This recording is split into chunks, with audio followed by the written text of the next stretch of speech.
बिस्मिल्लाहिर्रहमानिर्रहीम। अस्सलामु अलैकुम वरहमतुल्लाहि वबरकातुहू। सिलसिला जहान रज़ा में एक मरतबा फिर से खुश आमदेद। हमारा सिलसिला आला हज़रत के नातिया दीवान हदायक़ बख्शिश के हवाले से चल रहा है। हम इस पर पहली किस्त में कुछ बात कर चुके हैं। आज भी हदायक़ बख्शिश में आला हज़रत ने अशार को और बिलखुसूस जिन अशार को मुस्तफ़ा सल्लल्लाहु अलैहि वसल्लम की नात बनाकर पेश किया, उनको जो रंग, नुदरत और ख़याल दिया, उस बारे में बात करते हैं। याद रखिए, नात जज्बात व एहसासात को मुतवाज़न रखने में अहम किरदार अदा करती है। इंसान की तबी वेशत को तमानियत व सुकून में बदल देती है। फ़िक्र व ख़याल में यकसुई और यक रंगी पैदा करती है। मोहब्बत करने वाले में जब जमाल महबूब मुनाकिस होता है तो उसके कौल व अमल और फ़िक्र व ख़याल में महबूब के जलवे नज़र आने लगते हैं। जितना करीब होता जाता है उतना ही महबूब के रंग में रंगता चला जाता है, यहाँ तक कि खुद महबूब बन जाता है। इमाम अहमद रज़ा बरेलवी ने अपनी नातिया शायरी में उस जाने ईमा सल्लल्लाहु अलैहि वसल्लम की सीरत संगो कर रख दी। दीवान क्या है? हरीम नाज के पर्दे उठे हुए हैं। जमाल महबूब, अदाए महबूब, कलाम महबूब, खराम महबूब, अताए महबूब, रिजाए महबूब, वफाए महबूब।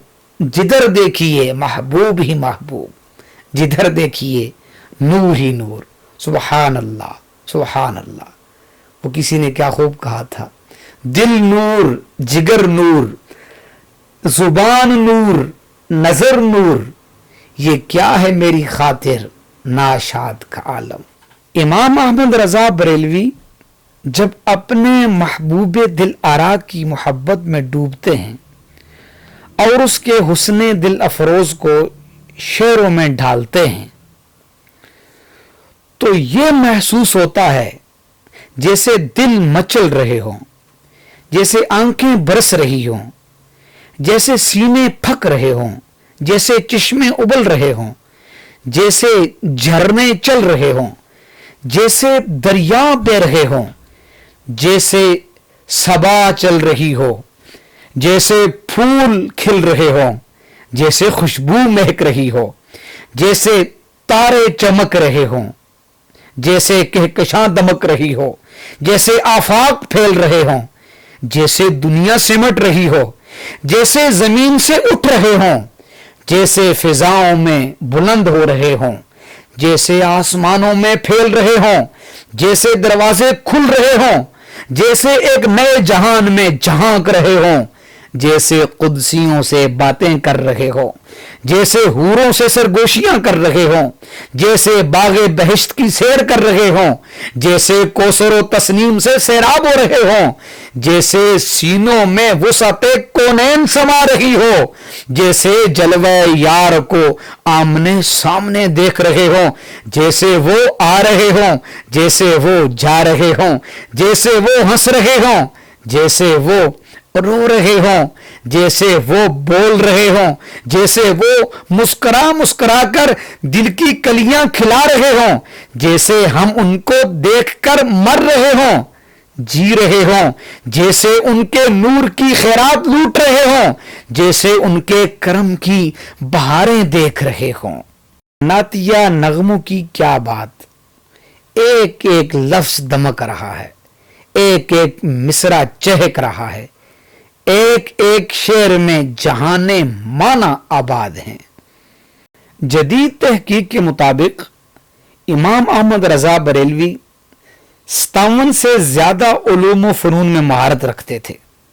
तकरीबन 15 उलूम व फ़नून का ताल्लुक बराह रास्त शेर व अदब से है, बल्कि उनकी शेरी और नसरी अदब में उनके हर इल्म व फ़न की झलक नज़र आती है। वैसे अदब का दामन बहुत वसी है, शायद इतना वसी किसी इल्म फन का दामन ना होगा। जिस इल्म पर उसकी तजल्ली पड़ती है उसका हो जाता है। अल्फाज व रूफ उसका जिस्म है और जज्बा उसकी रूह। रूह उसकी बस्ती है, दिल उसका घर है, दिमाग उसकी सवारी है, आंखें उसकी खादिम है, कलम उसका चौबदार है। याद रखिए, मुताला व मुशाहदा जितना वसी होता जाता है, ज़हनी उफ़क़ उतना ही फैलता जाता है। फिर मुताला व मुशाहदा का एक जहां नहीं, बीसियों जहां हैं, खारजी भी दाखिली भी। हमारी दुनिया सिर्फ ये जहां है, मगर दीदा वर की नज़र में हर जा जहाने दीगर है। इमाम अहमद रज़ा बरेलवी का मुताला और मुशाहदा बड़ा वसी था, इसलिए उनका ज़हनी उफ़क़ वुसअतों को अपनी आगोश में लिए हुए है। उन वुसअतों के बाहर जाना तो बहुत दूर की बात है। फ़िक्र फ़न के भी समावात हैं, उनकी पन्हाइयों को वही पा सकते हैं जो अदा शनासे अदब हैं। इमाम अहमद रज़ा बरेलवी की शायराना खूबियों की क्या बात है, कौन सी खूबी है जो यहाँ नहीं।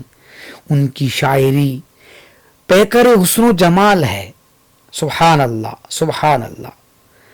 मानी व बयान की दिल आवेजियाँ, सनाए व बदाई की जलवा रेजियाँ, तशबीहात व इस्तिआरात की सहर अंगेजियाँ, अल्फाज व हुरूफ की हैरत अंगेज सफ बंदियाँ, मुहावरों का हसीन इम्तिजाज, रोज़मर्रा का दिल आवेज इस्तेमाल, तर्ज अदा की रंगीनियों बांकपन, सादगी व पुरकारी, नुदरते फ़िक्र ख़याल, बेसाख्तगियो परजस्तगी, मौसीक़ियत व नगमगी, रिफ़ते मज़ामीन, निखरे सुथरे पाकीज़ा अशार, सरापा इंतिखाब। फ़िक्र ख़याल को जिस सांचे में ढालते हैं, हसीन से हसीन नजर आता है। गजल को इतना बुलंद किया कि नात बना दिया, और नगमा नात को उस बुलंद आंगी से छेड़ा कि जमीन और आसमान गूंजने लगे। जी तो चाह रहा है कि इस पर मज़ीद गुफ्तगू के साथ इस किस्त को तकमील के मराहिल में दाखिल किया जाए, लेकिन इंतहाई अदब के साथ इल्तिमास गुज़ार हूँ कि हमारे इस सिलसिले के लिए एक वक्त मुख्तस और मुकर्रर है। उस उसूल और ज़ाब्ते को पेश नज़र रखते हुए आज इसी पर इक्तिफ़ा करते हैं। इंशाअल्लाह कल फिर हाजिर होंगे नए सिलसिले के साथ।